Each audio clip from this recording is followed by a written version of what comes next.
नमस्कार दोस्तों, चलिए जानते हैं उत्तर प्रदेश की फटाफट 25 बड़ी खबरों को सिर्फ 10 मिनट में। लेकिन उससे पहले आप यह वीडियो किस जगह से देख रहे हैं हमें कमेंट में जरूर बताएं। योगी सरकार ने बढ़ाया गायों के लिए दैनिक भरण पोषण भत्ता। दोस्तों, उत्तर प्रदेश की योगी आदित्यनाथ सरकार ने गायों के भरण पोषण भत्ता बढ़ाने का बड़ा फैसला लिया है। योगी सरकार ने मुख्यमंत्री सहायता योजना के तहत प्रत्येक गाय के लिए दैनिक भरण पोषण भत्ता 30 रुपए से बढ़ाकर 50 रुपए कर दिया है। इस पहल का उद्देश्य गायों की भलाई को बढ़ावा देना और परित्यक्त मवेशियों को गोद लेने वाले व्यक्तियों की सहायता करना है। नेपाल जाने वालों के लिए गुड न्यूज, लखनऊ से चलेंगी डायरेक्ट बसें। दोस्तों, अब लखनऊ से नेपाल के लिए फिर बसों का आवागमन शुरू हो जाएगा, जबकि बिहार प्रांत के अधिकाधिक जिलों तक उत्तर प्रदेश की बसों का संचालन कराया जाएगा। निगम के अलावा निजी बसों को भी बिहार राज्य से आवागमन का अवसर मिलेगा। दोनों राज्यों के बीच अनुबंधित बसों का संचालन कराने पर सहमति बनी है। अधिकारियों में यह सहमति बनी कि निजी क्षेत्र को परिवहन व्यवसाय में सहभागिता दिया जाए।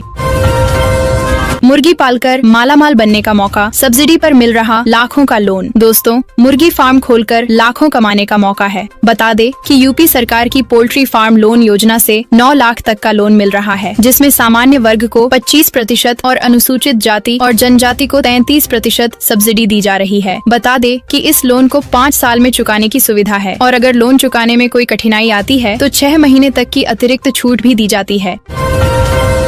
यूपी के गोंडा शहर से होकर निकलेंगे 2 रिंग रोड, 54 गांवों की जमीन बनेगी सोना। दोस्तों, उत्तर प्रदेश के गोंडा शहर में जाम के झाम से छुटकारा पाने के लिए एक बड़ा परियोजना शुरू होने जा रहा है। शहर को जाम से बचाने के लिए 29 किलोमीटर लंबी रिंग रोड बनाई जाएगी। साथ ही 8 अंडरपास और 4 रेलवे ओवर ब्रिज भी बनाए जाएंगे। राष्ट्रीय राजमार्ग प्राधिकरण इस काम को पूरा करेगा। इस निर्माण कार्य का अनुमानित मूल्य 13 अरब रुपए होगा।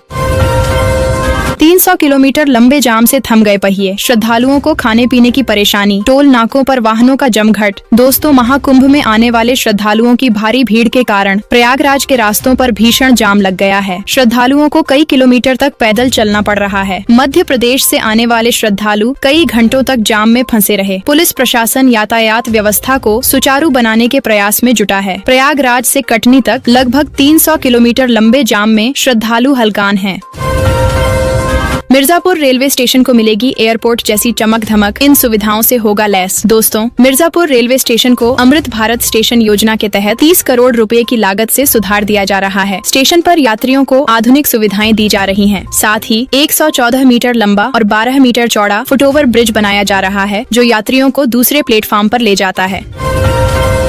प्रयागराज में भारी वाहनों की नो एंट्री, शहर में खत्म हुआ आटा। दोस्तों, प्रयागराज में महाकुंभ मेले के दौरान भारी वाहनों की नो एंट्री से शहर में खाद्यान्न और ईंधन की कमी हो गई है। आटा, मैदा, सूजी के थोक कारोबारियों का भंडारण खत्म हो चुका है। कई पेट्रोल पंप भी सूख गए हैं। सोमवार को 7 घंटे तक नावें नहीं चलने से श्रद्धालुओं को काफी समस्या का सामना करना पड़ा। भीषण जाम के बाद सीएम योगी ने संभाली कमान, अधिकारियों को दिए ये निर्देश। दोस्तों, सीएम योगी ने वीडियो कॉन्फ्रेंसिंग के माध्यम से बैठक कर अधिकारियों से कहा कि प्रयागराज में हर दिशा से लोगों का आगमन हो रहा है। कहीं भी सड़कों पर वाहनों की कतार नहीं लगनी चाहिए। जाम की स्थिति बिल्कुल न बने। कहा कि माघ पूर्णिमा स्नान पर विशेष सावधानी बरती जाए। वसंत पंचमी की तरह ही व्यवस्थाओं को चाक चौबंद किया जाए। यूपी में अब प्राइवेट प्रैक्टिस की पुष्टि पर रद्द होगा डॉक्टरों का लाइसेंस, वसूली जाएगी रकम। दोस्तों, कानपुर के राजकीय मेडिकल कॉलेज में कार्यरत चिकित्सा शिक्षकों की निजी प्रैक्टिस पर रोक लगाने के लिए शासन सख्त कदम उठा रहा है। निजी अस्पताल में मरीजों को इलाज के लिए मजबूर करने वाले चिकित्सकों पर जिलाधिकारी की नजर है। ऐसे चिकित्सकों से प्रैक्टिस बंदी भत्ता वसूला जाएगा और निजी अस्पताल के साथ उनका लाइसेंस भी निरस्त किया जा सकता है। उत्तर प्रदेश की अर्थव्यवस्था को $1 ट्रिलियन पहुंचाने का लक्ष्य, जानिए योगी सरकार की रणनीति। दोस्तों, उत्तर प्रदेश सरकार ने राज्य की अर्थव्यवस्था को 2027 से 28 तक $1 ट्रिलियन तक पहुंचाने का लक्ष्य रखा है। इस लक्ष्य को प्राप्त करने के लिए सरकार ने विस्तृत रोड मैप तैयार किया है, जिसमें विभिन्न क्षेत्रों में विकास दर को बढ़ाना शामिल है। 20 फरवरी को पेश होने वाले राज्य सरकार के बजट में इस लक्ष्य को प्राप्त करने को विभिन्न योजनाओं और पहलों की घोषणा की जा सकती है। योगी सरकार बजट में खोलेगी पिटारा, विकास कार्यों के लिए मिल सकते हैं 2.25 लाख करोड़ रुपए। दोस्तों, उत्तर प्रदेश सरकार ने 2025 से 26 के बजट में विकास कार्यों के लिए 2.25 लाख करोड़ रुपए आवंटित कर सकती है। यह राशि चालू वित्तीय वर्ष के विकास कार्यों के बजट से 22,000 करोड़ रुपए अधिक है। सरकार को इस साल बजट अनुमानों की 100% धनराशि खर्च करनी पड़ी तो करीब 4,000 करोड़ रुपए की अतिरिक्त व्यवस्था करनी होगी। प्रयागराज जाने वाले रास्तों पर कई किलोमीटर तक भीषण जाम, हाईवे पर रेंग रहे वाहन, पेट्रोल डीजल की किल्लत। दोस्तों, प्रयागराज में महाकुंभ के चलते उत्तर प्रदेश के कई जिलों में भीषण जाम लगा हुआ है। शहर में प्रवेश करने वाले सभी मार्गों पर कई किलोमीटर तक लंबी कतारें लगी हुई हैं। महाकुंभ में दूध, सब्जी और बोतल बंद पानी की आपूर्ति लगभग ठप हो चुकी है। यातायात सुचारू करने के लिए सीमावर्ती जिलों और दूसरे राज्यों में वाहनों को डाइवर्ट किया गया है।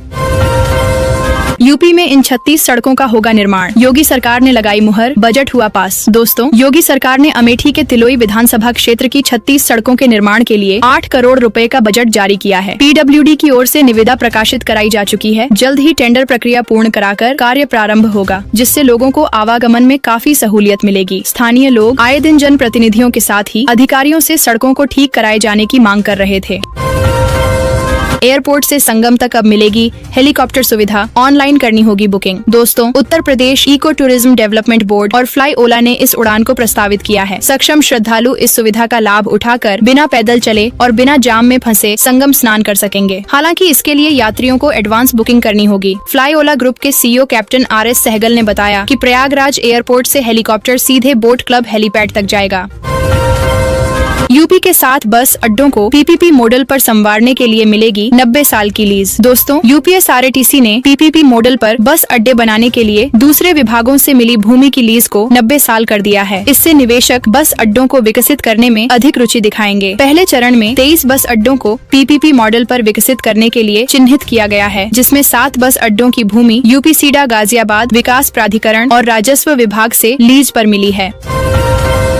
उत्तर प्रदेश में बिछेगी 61 किलोमीटर लंबी नई रेलवे लाइन, देश के 3 कोनों से आएगी ट्रेन। दोस्तों, उत्तर प्रदेश में रेलवे इंफ्रास्ट्रक्चर को मजबूत करने के लिए सरकार तेजी से काम कर रही है। इसी कड़ी में 61 किलोमीटर लंबा नया रेलवे ट्रैक बिछाने की योजना बनाई गई है। इस नए रेलवे ट्रैक के बनने से यात्रियों को अधिक सुविधाजनक और तेज यात्रा का लाभ मिलेगा। किसानों के लिए खुशखबरी, सोलर पंप पर सब्सिडी दे रही योगी सरकार, मिलेगा जबरदस्त फायदा। दोस्तों, योगी सरकार ग्रीन एनर्जी उत्पादन को बढ़ावा देने के लिए किसानों को सोलर पंपों पर अनुदान दे रही है। 2.5 लाख रुपए तक का सोलर पंप लगवाने को किसान को 23,900 रुपए खर्च करने हैं। 2,15,100 रुपए का अनुदान सरकार से मिलेगा। अनुसूचित जनजाति के किसानों को 100% अनुदान दिया जा रहा है। यूपी नेडा से संचालित योजना में 4 श्रेणी में अनुदान की व्यवस्था कराई है।